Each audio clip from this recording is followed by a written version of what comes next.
श्री गोपाळ कृष्ण भगवान की जय. लीळा नंबर 329.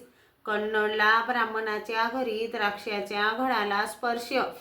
सर्वज्ञ कन्नडला एका ब्राह्मणाच्या घरी गेले. त्यांच्या घरी द्राक्षाचा मंडप होता. द्राक्षाचे घड लागलेले होते. सर्वज्ञांनी एका घडाला स्पर्श केला. बाईसाने सर्वज्ञांसाठी बैठक घातली. सर्वज्ञ बैठकीवर बसले. त्या ब्राह्मणाने द्राक्षांचा घड तोडून सर्वज्ञांच्या हाती दिला.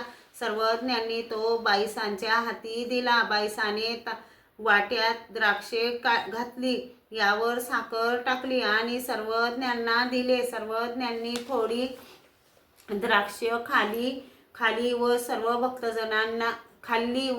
भक्तजनांना दिली.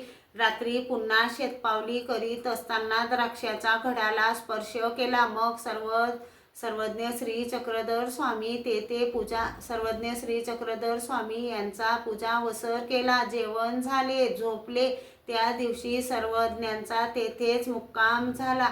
सर्वज्ञ श्री चक्रधर स्वामी खूप दयाळू, मयाळू, कनवाळू, कृपाळू आहेत. तुम्ही सर्वज्ञ श्री चक्रधर स्वामींची भक्ती करा. सर्वज्ञ श्री चक्रधर स्वामींची सेवा करा. सर्वज्ञ श्री चक्रधर स्वामी म्हणजे गोपाळ कृष्ण महाराज आहेत.